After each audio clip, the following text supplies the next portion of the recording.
Hi guys, James at RampantLionReviews again for you today with another beer review. For this one we are going to return to Sweden, and apparently I'm visiting one of the best breweries in Sweden for you tonight. So we're going to go a little bit to the northwest of Stockholm to a town called Hedemora, which is really close actually to Falun and Borlänge as well. Falun, of course, the home of Sabaton, but today we are going to visit Oppigårds Bryggeri, and this is their Indian tribute beer, and it's supposed to be very, very nice. And in honesty, the only reason I picked this as my first Oppigårds beer review for you was the fact that it had an elephant on it, and as you can probably tell with the elephant painting over my shoulder, I do quite like elephants. But it turned out, according to Rate Beer and Beer Advocate, that this is a pretty damn good beer, so obviously my gut instinct gave me a good choice. But anyway, as is usual with my reviews then, I'll tell you a little bit about the brewery. If you do want to get straight to the tasting, just fast forward. All of the usual websites are in the video description for you below. The link to the brewery website, my other reviews that I'll do in the future from Oppigårds,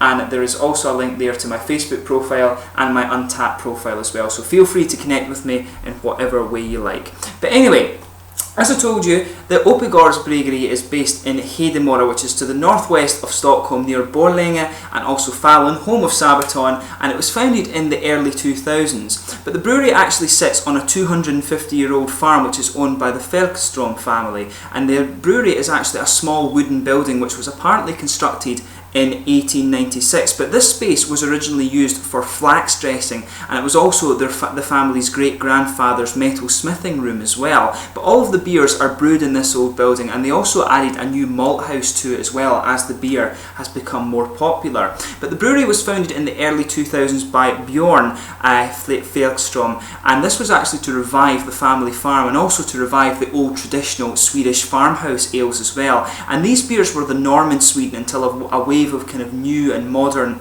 kind of generic lager breweries took over in the 1800s, and this made the farmhouse beers largely unprofitable, so really many people just stopped brewing them.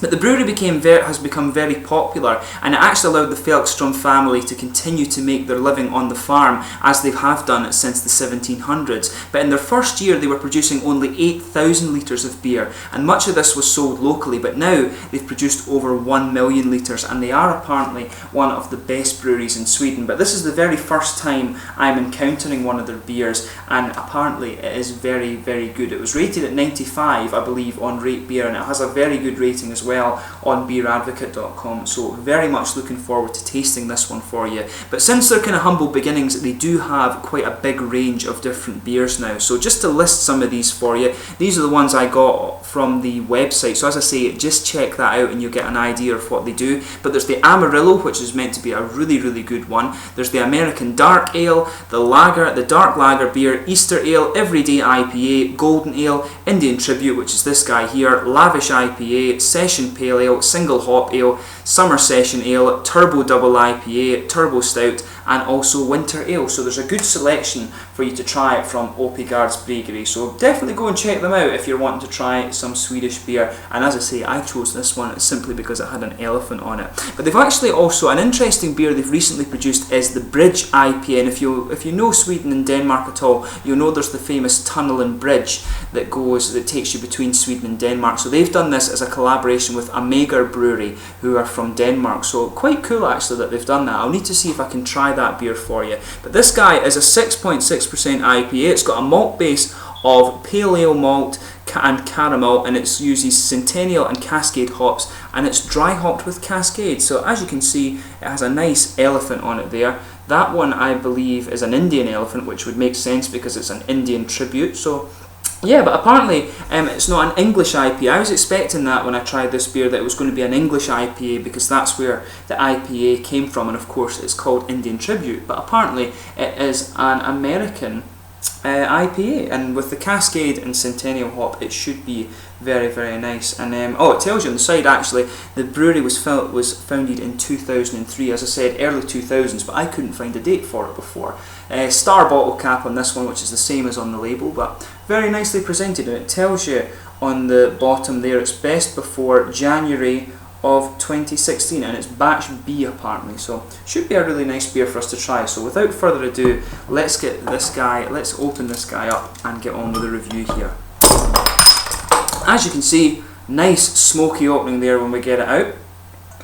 Comes in at 6.6%, as I said, and the guys in my local Systembolaget told me this is a really nice beer, so really interested to try this one, shall we say. But that's one of the things. In Sweden, the beer shops are monopolised by the government, and it's just a thing to kind of deal with sensible drinking, but they get very few incidents of like drunken behaviour here, so obviously there is some substance to saying it works. But as you can see, this beer has poured a nice kind of reddish copper colour. Actually, I'll just bring the light over and let you see it's a nice deep, slightly coppery colour, this one. Looks very nice, very clear. If I put my fingers behind it, you can see it is transparent. There's a finger of a frothy, kind of creamy coloured head on this one, not completely white, very frothy. There's one or two big bubbles sticking towards the side of the glass, but quite a few little ones just going up towards the bottom of the head there. It looks very, very nice. So let's give this guy a smell and just see how we get on there. So as you would expect from the Cascade and the Centennial hop, it's a very fruity and very sort of aromatic note that you're getting from this one. But underneath that, you can pick up the kind of caramels and a little bit of biscuity character as well. But if you look more at the hoppy notes of the beer, there's a bit of pine resin in there, I think. And a good, like I say, a good bit of floral aromatic character and citric hop. That's mainly from the Centennial. But you can pick up a bit of grapefruit, and that's more of the Cascade hop that gives you that kind of tropically grapefruit note. And underneath it, when you sugar it up a bit more, you can get a caramelly and biscuit sweetness coming out of this one. You can smell a bit of a bready character to it as well. But yeah, very nice smelling beer actually. So as I always say with the beers, just take a little bit of time and get used to the aroma of them. But as I was saying, nice big floral aromatic nose on this. Bit of pine resin, some citrusy fruits, some grapefruit as well, tropical grapefruit from the Cascade hop. The aromatic character is more from the Centennial, and underneath that, a nice sweet caramel malt base, but there is a bit of a biscuity, grainy note to this one too, and perhaps a little bit of breadiness. So yeah, let's get stuck into this guy then. So this is the Indian Tribute, an American IPA, 6.6% from Oppigårds Bryggeri in Hedemora, which is near Borlänge, and Falun, the home of Sabaton. Skål!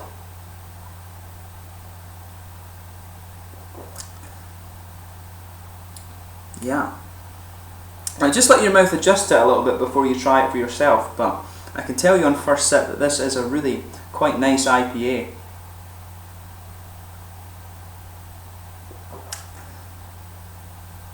Yeah. Very smooth, but nice and big in the hoppy character. The bitterness in this beer in the aftertaste is pretty big actually.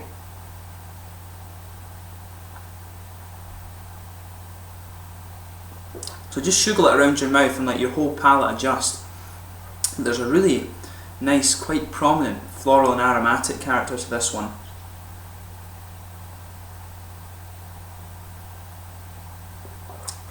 Yeah.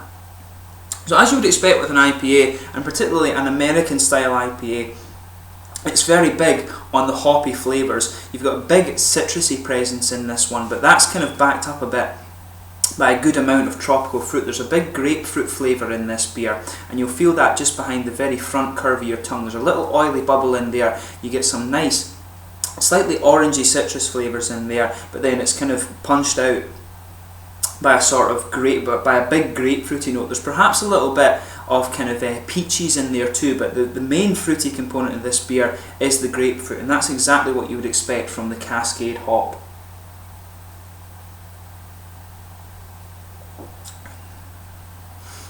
In the middle of the tongue with this one, you're getting a nice, slightly caramel and biscuity sweetness, which is exactly what you pick up from the aroma. This beer is quite unusual in the sense because every note that you pick up in the aroma, I think you can get in the flavour of this beer as well. And usually when you're smelling some of these beers, you get a different thing out the nose from what you do on the palate. So this is quite interesting in that regard. But in the middle of the palate here, you get a nice light bready blanket across the middle of the tongue, but right on top of that, and it's quite a strong component of the flavour, you do get a nice dark caramel flavour there, and there's a bit of biscuity graininess on top of that, but it's quite a dark, and I want to say a slightly toasted aroma out of this one, and there's a bit of that biscuity cerealness in there too, so it's very nice. The malt base on this one works really well. That pale ale malt gives it just a little bit of a slightly cereally tinge as well, which is it's really quite interesting.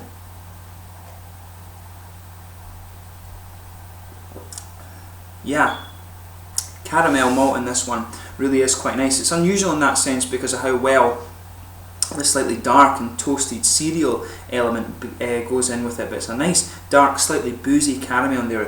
What's interesting about this one as well is that it is only 6.6%, but I can detect a little bit of an alcohol warmth coming off this one. It's quite nice, and maybe that's just the fact these guys are from just kind of to the northwest of Stockholm, so you're talking about a third of the way up Sweden, so that's where it starts to get really quite cold and the weather isn't quite as good as the south of Sweden, so maybe it's something to do with where the brewery is actually from. But yeah, there is a little bit of alcohol warmth from this one and a bit of a boozy flavour in the palate, definitely. But around the edges of the tongue, as I said, behind the very front of the tongue, that's where you're getting those nice grapefruity and citrusy flavours coming out, mainly a grapefruity one. But around the edge of the tongue, there is a bit of a floral and aromatic character to this one, and underneath that, you can taste the sort of piney resins that kind of underpin it all. I want to say in the back corners of the palate too, there is a good bit of earthy character in there, and that's probably the Centennial hop again. I find with the Centennial hop in my palate, you do get a little bit of an earthy hop at the very back corners of your tongue, and it works quite nicely. It builds a good bridge actually between that nice dark, slightly cereally caramel flavour in the middle of the palate and the booziness that goes with that, and it builds a good bridge between that and the hoppy flavours, which is the sort of aromatic and kind of grassy aromatic floral character, and then the pine resins that underpin that. As you move round to the very front curve of the tongue, it moves more from being aromatic and quite dark and piney. It moves a little bit just into being a more smoothie grass flavour, and then of course you've got the fruity characteristics behind that. But overall, it's a very, very nice, interesting beer. And what's interesting about it, from my experience of the IPA style, that malt base that's in this one helps it come across as more of a, it's almost like a hybrid of an American pale ale, or an American IPA rather, and an English pale ale. And with it being called Indian Tribute, for me, the fact that it has this kind of darker malt base and a little bit of the earthy hop character in there too, that makes me kind of lean more towards saying it is a bit of an English pale ale as well. So I think this is a kind of hybrid with the fruity characteristics and the piney resins. It's a bit of a hybrid between the American style on that side and then the English style, where you've got the earthy hop characters and that kind of slightly boozier and more caramelly malt base in there. So very interesting beer. You can debate about styles all day, but the fact is that the beer tastes good, and that's the most important thing. So very, very nice beer, this one. In terms of the mouthfeel of this,